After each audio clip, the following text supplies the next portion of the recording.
2026 women's premier లీగ్లో royal Challengers Bengaluru జట్టు వరుసగా మూడో విజయాన్ని నమోదు చేసి హ్యాట్రిక్ కొట్టింది.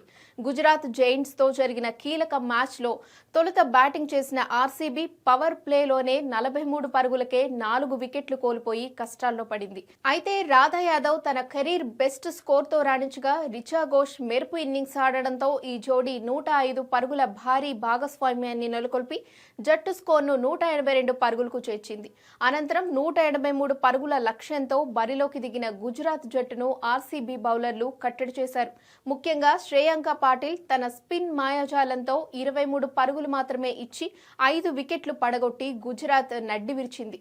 లారెన్ బెల్ కూడా 3 వికెట్లతో రాణించడంతో ఆర్సీబీ 32 పరుగుల తేడాతో ఘన విజయం సాధించింది. ముంబై ఇండియన్స్, యూపీ వారియర్స్ పై ఇదివరకే గెలిచిన ఆర్సీబీ ఇప్పుడు తాజా విజయంతో పాయింట్ల పట్టికలో అగ్రస్థానంలో కొనసాగుతోంది.